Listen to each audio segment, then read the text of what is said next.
मन पूरी सुहावनी, उत्तर दिशि बह सरजू पावनी। जामज्जन ते बिनहि प्रयासा, मनु समीप नर पावहि बासा। अति प्रिय मोहि यहाँ कैवासी, मम धाम दापुरी सुख राशि।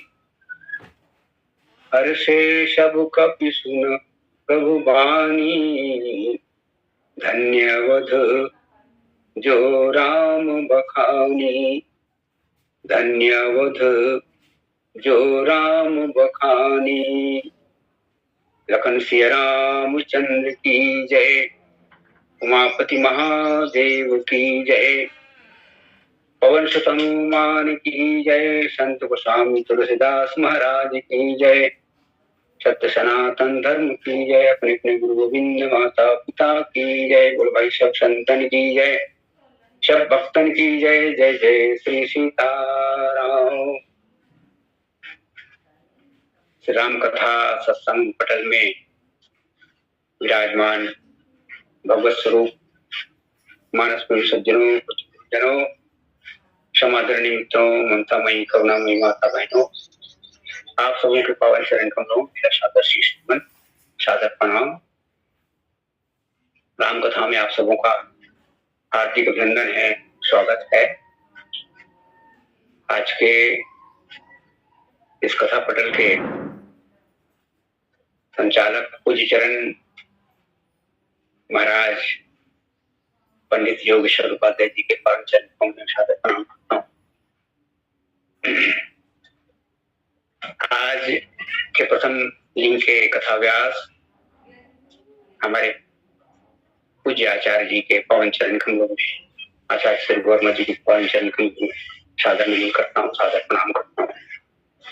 और तृतीय लिंक में हम कथा सुनेंगे परम सम्माननीय भाई श्री टीकाराम जी साहू। उनको स्नेहाशीष मंगलाशीष समर्पित करता हूँ। और एक कथा जहाँ पर भगवान अपनी जन्मभूमि के प्रति श्रद्धा प्रकट करते हैं। 14 वर्ष के वनवास के पश्चात प्रभु लौट रहे हैं अयोध्या, और अपने मित्रों को अयोध्या की महिमा बताते हैं। अयोध्या की महिमा बताते हैं, सरजू जी की महिमा बताते हैं, और वहां जो पूर्ववासी हैं उनके प्रेम, उनकी ममता का वर्णन करते हैं। तो आज की कथा प्रसंग में हम लोग अयोध्या जी की महिमा, सरजू जी की महिमा और पूर्ववासियों का भगवत प्रेम, यही कुछ इन्हीं तीनों विषयों को थोड़ा सा विस्तार देने का प्रयास मैं करूंगा। एक बहुत ही प्रसिद्ध पंक्ति है, जननी जन्मभूमिश्च स्वर्गादपि गरीयसी। जननी और जन्मभूमि स्वर्ग से भी बढ़कर है। ये पंक्ति पौराणिक जरूर है, पर ये शाश्वत पंक्ति है। आज भी हम अपनी जन्मभूमि को नमन करते हैं, प्रणाम करते हैं, और उसकी कृपा पाने का हम सब लोग प्रयास करते हैं। आज के कवियों ने भी जन्मभूमि की प्रार्थना की है, वंदना की है। एक कवि है सुमन लाल जी द्विवेदी, और वे कहते हैं, हे मातृभूमि तेरी जय हो सदा विजय हो, तेरे विशाल नभ में सुख सूर्य का उदय। तुझको प्रसन्न देखूं बस लालसा यही है, और गोद में ही तेरी मेरा शरीर लय हो, हे मातृभूमि तेरी जय हो, सदा विजय विजय हो, तेरे विशाल रंग में सूर्य का उदय। एक शायर कहता है कि जमी सलाम तुझे, जमी सलाम तुझे और तेरी बहारों को, तेरे फलक को, तेरे चांद और सितारों को, सलाम उनको जिनके लब को सदा तेरे नाम, और करे जो प्यार तुझे, करे जो प्यार तुझे उन सबों को मेरा सलाम। मातृभूमि का जो स्नेह है वो स्नेह सचमुच में सबसे बड़ा स्नेह है। अपनी अपनी जन्मभूमि से प्रेम सबसे बड़ा प्रेम है। भगवान राम अपनी जन्मभूमि लौट रहे हैं 14 वर्षों के पश्चात, और इसलिए भगवान आज मुखर हो चुके हैं अपनी जन्मभूमि। उनके हृदय का जो प्रेम है वो आप्लावित हो रहा है, और अपने मित्रों को बता रहे हैं, यहाँ भानुकुल कमल दिवाकर, कपिन दिखावत नगर मनोहर, सुन कपीश अंगद लंकेशा, पावनपुरी रुचिर यह देशा, जद्यपि सब बैकुंठ बखाना, वेद पुराण विदित जग जाना, अवधपुरी सम प्रिय नहीं छो, यह प्रसंग जानई को, जन्मभूमि मम पुरी सुहाव, उत्तर दिशि सरजू पाऊ, जाम जनते बिनहि प्रयासा, मम समीप नर पावहि बासा, अति प्रिय मोहि यहाँ के वासी, मम धाम दापुरी सुख राशि। अपनी मातृभूमि की प्रशंसा करते हैं, वासियों की प्रशंसा करते हैं, सरयू नदी जी, सरयू जी की महिमा का गुणगान करते हैं। गोस्वामी जी महाराज ने भी अयोध्या नगरी की प्रशंसा की है, वंदना की है। बंदम अवधपुरी अति पावनी, अति पावनी कहा है।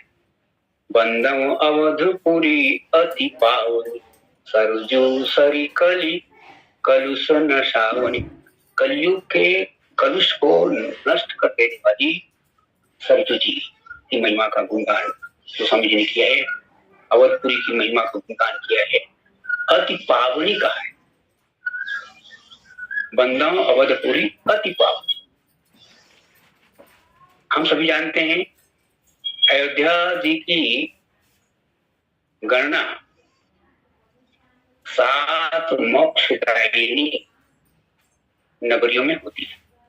अयोध्या, मथुरा, माया, काशी, कांची, अवंतिका, पुरी, द्वारावती, चैव, सप्तेता, मोक्षदायिका, ऐसा था। ये जो 7 नगरी हैं ये सब मोक्ष को देने वाली है, और इसलिए बंदम अवधपुरी अति पावनी, ये अति पावनी है। और अति पावनी इसलिए क्योंकि ये संपूर्ण ब्रह्मांड भगवान का शरीर है। अयोध्या के लिए कहा गया है कि ब्रह्म पदम वदंती मुनियो अयोध्यापुरी मस्तकम, अयोध्यापुरी भगवान का मस्तक है। यदि संपूर्ण ब्रह्मांड भगवान का शरीर है या अन्य जो पुरियां हैं वो भगवान के अंग प्रत्यंग हैं, तो ये जो अयोध्या जी हैं वे भगवान की मस्तक है। और अति पावनी इसलिए, अन्य जो पुरियां हैं वो तो पावनी है ही नहीं।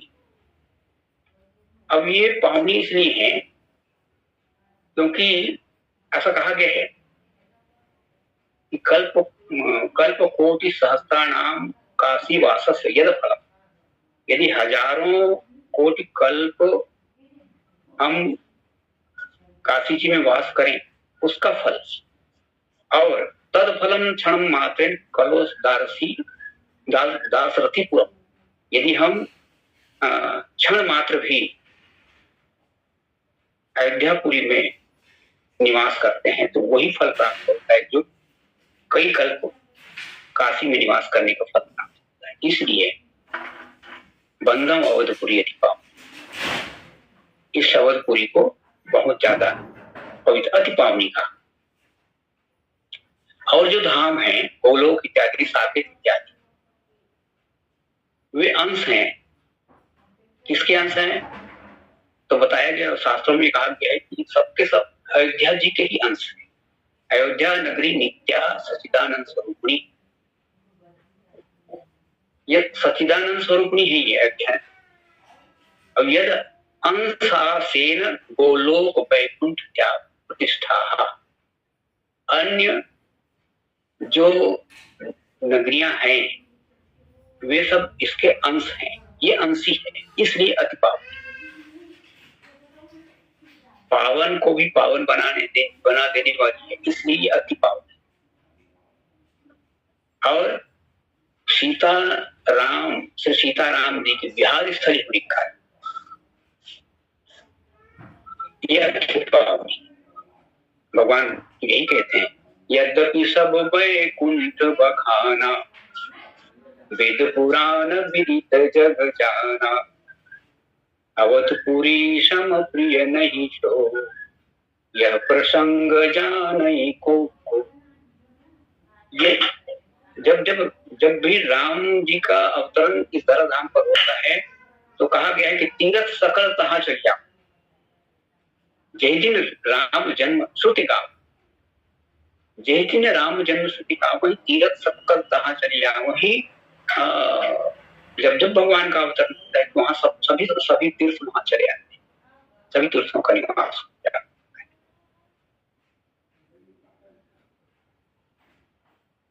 और अयोध्या की प्रशंसा तो सनकादिक ऋषि, देवर्षि नारद इत्यादि करते हैं और रोज दर्शन करने आते हैं।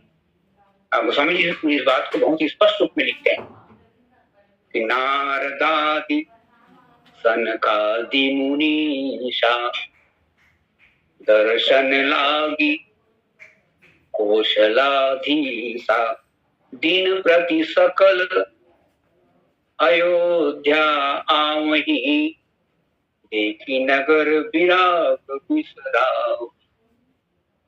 इस नगर के वैभव को देख करके, ऐश्वर्य को देख करके ये अपना वैराग्य भूल जाते थे। इस तरह ये अति पावन नगरी है। वहां से जनकपुर से दूत आए तो वहां पर गोस्वामी जी महाराज लिखते हैं, पहुंचे दूत रामपुर पावन, पावन नगर अयोध्या में पहुंच गए मेरा। और भी अन्यत्र गोस्वामी जी महाराज इसको पावनी कहते हैं। यद्यपि अवध सदैव सुहावनी, यद्यपि अवध सदैव सुहावनी, रामपुरी मंगलमय पावनी। ये भगवान की नगरी है, भगवान की जन्मभूमि है, इसलिए ये पावनी है। राम धाम दापुरी सुहावनी, स्वामी जी महाराज लोक समस्त विदित अति पावन, समस्त लोकों में ये विख्यात है। ये अति अति पवित्र नगरी है, अति पुनीत नगरी है, अति पावनी नगरी है। भगवान जब वो 14 वर्ष वनवास गए तो अपने इस जन्मभूमि के प्रेम को वे अपने साथ लेके गए और उन्होंने अपनी इस जन्मभूमि का परित्याग करते हुए बहुत ज्यादा अपनी सहिष्णुता का परिचय दिया। न तो उनको हर्ष हुआ न विषाद। उस समय उनके मुखमंडल में किसी प्रकार की न प्रसन्नता थी न कोई उदासी। गोस्वामी जी महाराज इसको बहुत ही सुंदर ढंग से लिखते हैं। प्रसन्नता तथा न ममले वनवास। राजगद्दी मिलने वाली है ये समाचार मिला, कोई सुख नहीं हुआ। वनवास मिल गया, कोई दुख नहीं। मुकाम्बुज श्री नंदन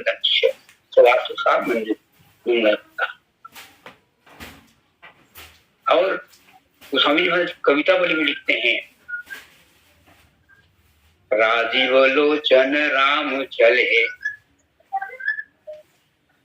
राजीव लोचन राम चले, तजी बाबुक राज बटाऊ। जैसे एक पथिक रास्ता चलते बहुत से वृक्षों को अनेक सुंदर सुंदर वस्तुओं को देखता है और उसके प्रति किसी ममत्व भाव का सृजन उसके अंदर नहीं होता। देखता जरूर है, सुख होता है उसको, पर वो उसकी ममता में बंधता नहीं है, आगे बढ़ जाता है।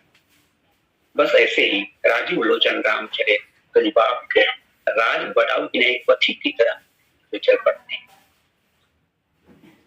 और शीला माता ने श्री भरत जी को यही बताया कि राम कैसे गए।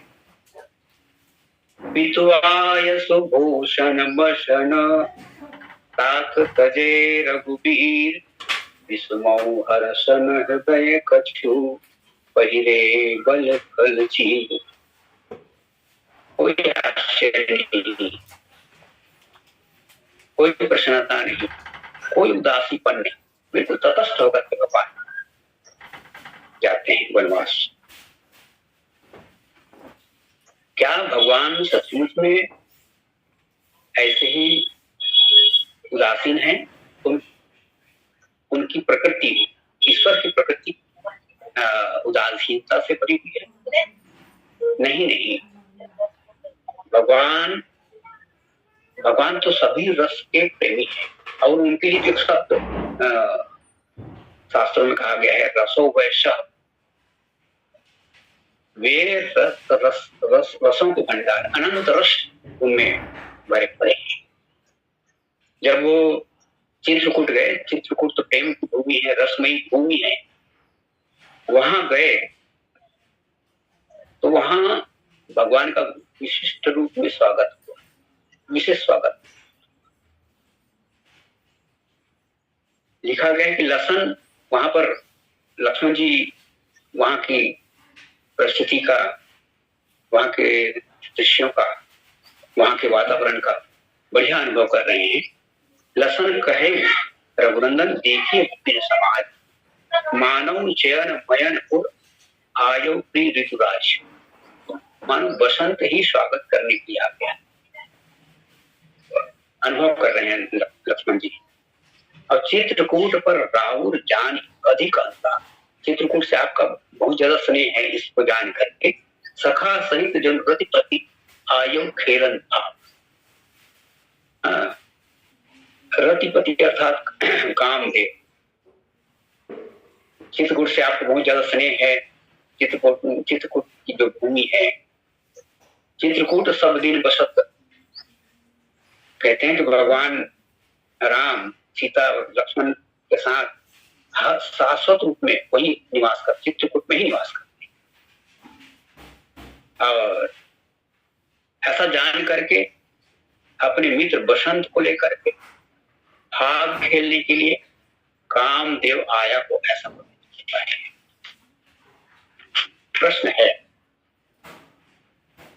कि भगवान चित्रकूट में अयोध्या जी को स्मरण करते थे।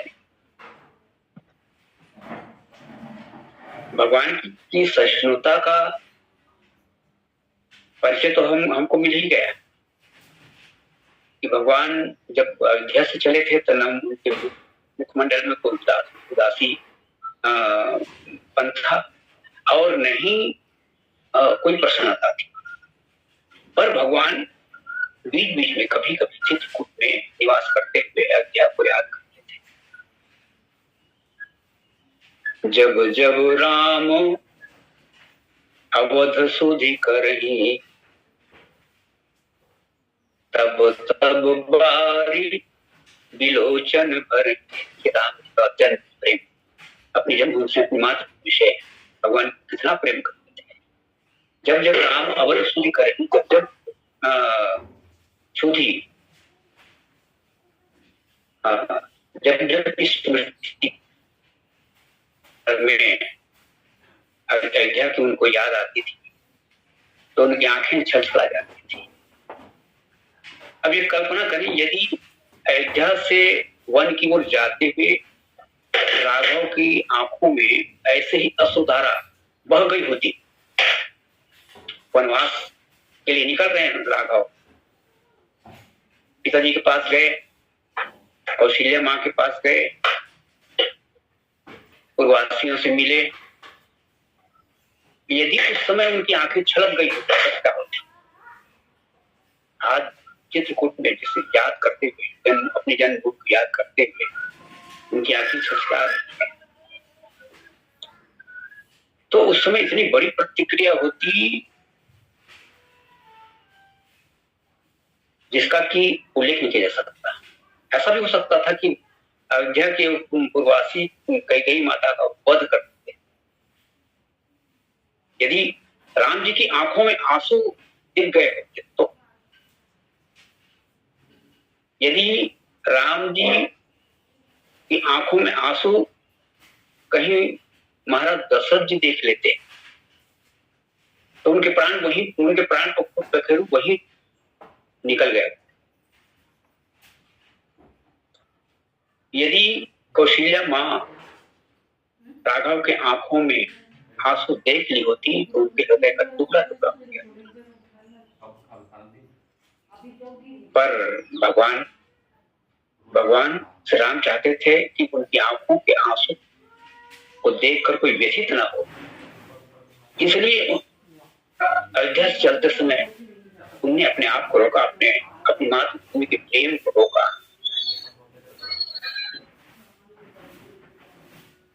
सचमुच में लोक दृष्टि से या हम ये कहें,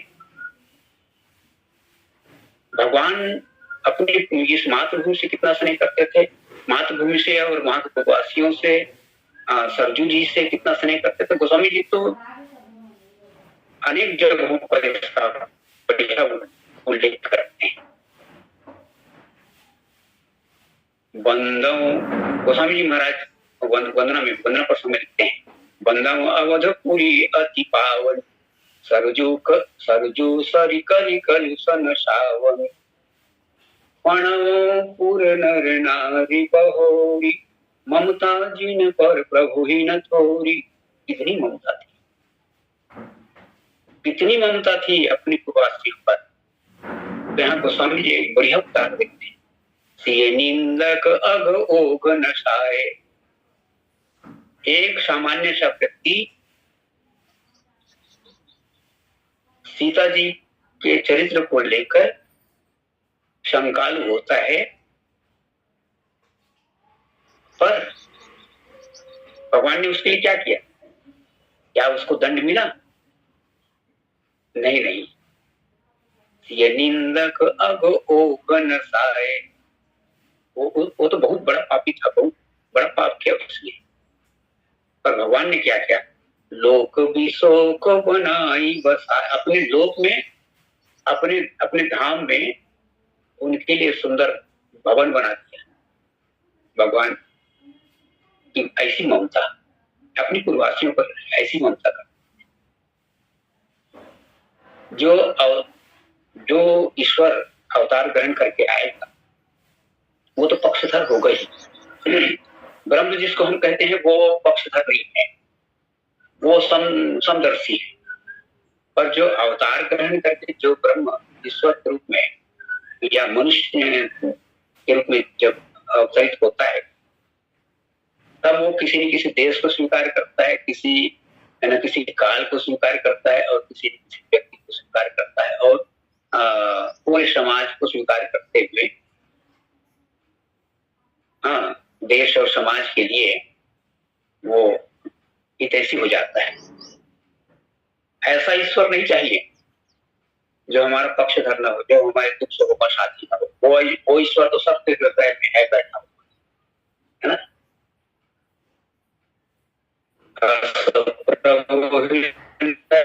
अछत अविको पर वो अविकारी है, ऐसा ईश्वर नहीं चाहिए।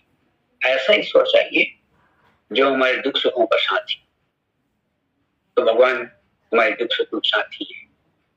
अपनी पूर्ववासी से स्नेह करते, जो माता से स्नेह करते हैं, अयोध्या उनकी जन्मभूमि, अपनी जन्मभूमि से वे स्नेह करते हैं। और भगवान तो यहाँ तक कहते हैं, यद्यपि सब वैकुंठ बखाना, यद्यपि बहुत से वैकुंठों की बात हुई है और शास्त्रों में ये बताया, हमारे आचार्य जी पर बताए थे कि 4-5 प्रकार के वैकुंठ होते हैं।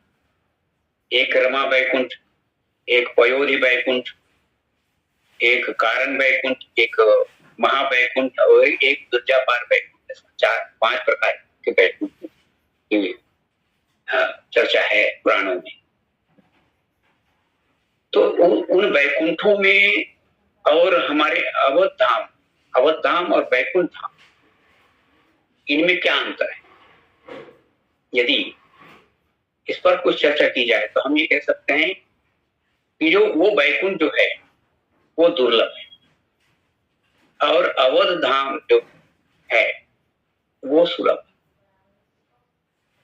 वो वैकुंठ दिव्य जरूर है, वो दिव्य होने के साथ साथ सुलभ भी है। और ये अवध धाम जो सुलभ, इसलिए हम कह सकते हैं कि उस वैकुंठ से अवध धाम जो है ज्यादा श्रेयस्कर। यद्यपि सब वैकुंठ बखाना, वेद पुराण पीत जग जाना, अवधपुरी सम प्रिय नहीं सो, यह प्रसंग जानई को। यद्यपि बहुत से वैकुंठ हैं, पर वे वैकुंठ जो है दुर्लभ है और अयोध्या धाम सुलभ। अच्छा, अन्य वैकुंठों को जन्मभूमि होने का गौरव प्राप्त नहीं है। जन्मभूमि तो केवल अयोध्या ही है। अन्य वैकुंठ महान है, दिव्य है, पर श्री अवध धाम के लिए भगवान यही कहते हैं, जन्मभूमि मम पुरी सुहावनी, उत्तर दिशि बह सरजू पावन। अन्य वैकुंठों को भगवान ने जन्मभूमि नहीं कहा, पर अयोध्या धाम को जन्मभूमि कहा। अच्छा, तीसरी बात ये है कि इसी अवध धाम में भगवान अवतरित होकर के विभिन्न रसमय लीला,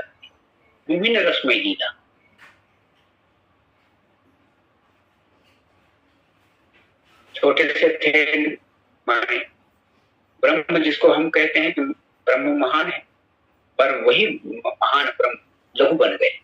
व्यापक ब्रह्म निरंजन, निर्गुण विगत विनोद सोज, प्रेम भगति वश, कौशल्या के गो शिशु हो गए भगवान। और माँ का स्तनपान करने का, वैकुंठ में जो ईश्वर है उसको ऐसा सुंदर सा समय मिलेगा, ऐसी इसी लीला वहां होगी, या ऐसा अवसर मिलेगा कि माँ के वात्सल्य को प्राप्त कर सके? नहीं। इसलिए भगवान यहाँ पर कहते हैं, यद्यपि सब वैकुंठ बखाना, वेद पुराण विदित जग जाना, अवधपुरी सम प्रिय नहीं सो, यह प्रसंग जानई को। माने यहाँ लीला है। संत सूरदास जी एक पद लिखते हैं, कोई किसी भक्त ने किसी दूसरे भक्त से कहा कि चलो वैकुंठ तो उस भक्त ने कहा कि भैया वहां वहां नंद बाबा मिलेंगे, वहां गोकुल धाम मिलेगा, वहां कदम की छाह मिलेगी, वहां जमुना जी होंगे, वहां हमारे ग्वाल बाल हमारे सखा होंगे, वहां कहाँ होंगे? नहीं। तब उसने कहा कि भैया तब तो मैं वहां नहीं जाऊंगा। तो रसमय जो लीला है अयोध्या में ही भगवान, इसलिए यद्यपि सब वैकुंठ बखाना, भगवान कहते हैं कि यद्यपि वैकुंठ दिव्य धाम है पर अयोध्या से उसकी तुलना नहीं। अच्छा, अवध धाम और वैकुंठ धाम, भक्ति शास्त्र की जब चर्चा चलती है तो भक्ति शास्त्र के हम लोग 4 आधार देखते हैं। एक है नाम, दूसरा है रूप, और तीसरी है लीला या कथा, और चौथा है धाम। धाम माने अयोध्या धाम। भगवान का नाम, भगवान जब अवतरित होते हैं, ब्रह्म जो है उसका कोई नाम रूप नहीं, एक अनीह अरूप अनामा। उस ब्रह्म का कोई शरीर नहीं है, माने रूप नहीं है, उसका कोई नाम नहीं है, उसकी कोई इच्छा नहीं, कोई कामना नहीं है। एक अनीह, अनी मानी जिसकी कोई इच्छा ना, वो एक अकेला है, उसको कोई परिवार नहीं है, उसका कोई साथी नहीं है, उसकी कोई धर्म पत्नी नहीं है, उसका कोई भाई नहीं है, उसका कोई माता नहीं है, पिता नहीं, वो एक अकेला है, एक अनीह अरूप नाम अज सच्चिदानंद, दूसरे दूसरे लोग वाला है। पर जो अवतरित होता है, अवतार ग्रहण करता है, तो जो ब्रह्म उसकी ये 4 विग्रह हो जाते हैं, 4 विग्रह, एक नाम, दूसरा है रूप, तीसरी है लीला या कथा, चौथा है धाम। तो अयोध्या को धाम कहलाने का है ना। यहाँ पर गोस्वामी जी ने यही कहा है, मम धाम दा पूरी सुख रास, भगवान राम के मम धाम दा पूरी सुख रास, ये धाम है। भगवान का एक नाम है, भगवान श्री राम, उनका एक नाम है, भगवान का एक सुंदर सा रूप है, दिव्य रूप है, सौंदर्य है, भगवान की कथा है, लीला है। इसी तरह राम पर आकर, इसी अवध धाम पर आकर भगवान लीलाएं, विभिन्न लीलाएं। तो इस प्रकार देखते हैं कि वैकुंठ जो है अयोध्या के बराबर नहीं हो सकता, हालांकि वो वैकुंठ धाम है। अब यह भी अयोध्या धाम है, पर इस धाम की बराबरी उस धाम से बिल्कुल नहीं कर सकते। अब हम देखते हैं भगवान अपने इस नगर के लोगों से कितना स्नेह करते हैं। अच्छा, ये नगरवासी कितना स्नेह करते, नगरवासी इतना स्नेह करते भगवान से। 14 वर्ष भगवान राम वनवास में व्यतीत किए। अब ये नगरवासी क्या करते, राम दर सहित लोग सब करहि नेम उपवास, ये सब नेम और उपवास। भगवान आएंगे 14 वर्ष पश्चात, राम दर सहित लोग सब करहि नेम उपवास, तजी तजी भूषण भोग सुख, आभूषण पहनना बंद कर दिए, भोगों का परित्याग उन्होंने कर दिया, और सुख का मुख नहीं देखा। तो तजी तजी भूषण भोग सुख, जियते अवधि की आस। 14 वर्ष पश्चात हमारे भगवान आएंगे, उनका दर्शन होगा। और भगवान भी कैसे हैं, भगवान आए और भगवान ने देखा कि पूरे अयोध्या के नर नारी मेरे दर्शन के लिए व्याकुल है, सबके सब मुझसे एक साथ मिलना चाह रहे, कोई आगे पीछे नहीं, एक साथ मिलना चाह रहे। तब भगवान भी बड़े कौतुकी हैं, उन्होंने कहा ठीक है, एक साथ आप लोग मिलना चाहते हैं तो एक साथ ही मिले। प्रेमातुर सब लोग निहारी, भगवान एक कौतुक करते हैं, सबके सब प्रेमातुर हैं। प्रेमातुर सब लोग निहारी, कौतुक किन्न कृपाल करारी। अमित रूप प्रगटे ते ही काला, जथा जोग सब मिले कृपाला। क्षण मही सब ही मिले भगवाना, वामरम यह काहुर। जितने अवधवासी उतने भगवान के। बच्चा कोई मिलने आए हैं राम जी से तो वो उसके साथ वो बिल्कुल बच्चे जैसे ही बन गए, बच्चा जैसा भगवान का स्वरूप हो गया। कोई युवा आया है तो भगवान हुआ, और कोई वृद्ध आया है तो उसके साथ उससे मिले। तो प्रेमातुर सब लोग निहारी, कौतुक कृपाल करारी। अमित रूप प्रकट काला, यथा जोग वाला। सब सब के साथ एक साथ हैं। भगवान के पूर्वासी ऐसे प्राणों के समान प्रिय हैं वहां के पूर्वासी भगवान को। गोस्वामी जी महाराज इसका उल्लेख करते हैं। कौशलपुरवासी नर नारी वृद्ध अरुपाल, प्राण होते प्रिय लागत सब कहूँ राम। तो इस तरह प्रस्तुत प्रसंग के माध्यम से संत शिरोमणि प्रातः स्मरण गोसाई महाराज ने